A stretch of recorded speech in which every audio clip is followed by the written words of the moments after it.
In the previous video I made, I talked about terminal blocks, and during that conversation I mentioned that there was an issue sometimes with using stranded wires pushing into those terminal blocks.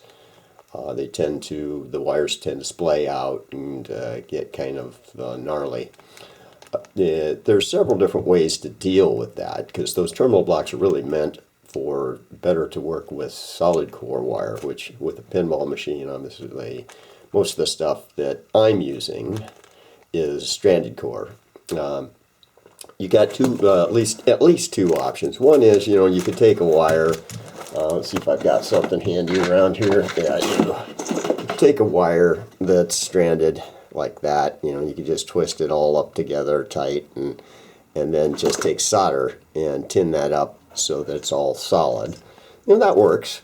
And that'll do the job. Sometimes the problem with that is if you've got a really small connector that you're trying to push that into, one of those push type connectors, it won't fit because you maybe have a little too much solder or it's too close on the tolerance.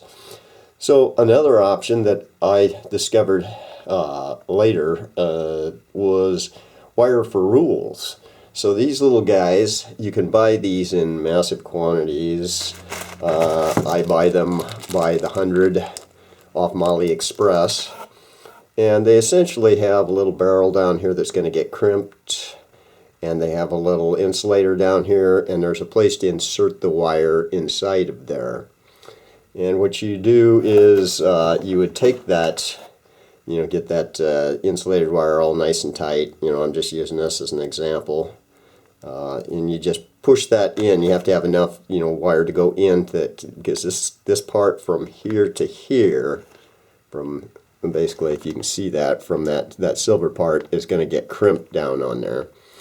And when you do that, then you've got a nice little connector that after you crimp it, got one here that's been crimped, whether or not the camera can focus on that close enough.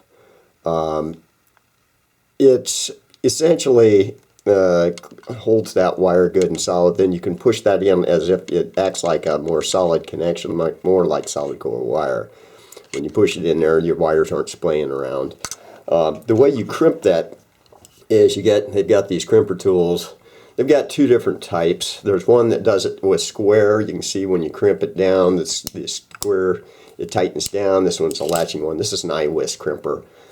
Number on it is HSC8 6-4.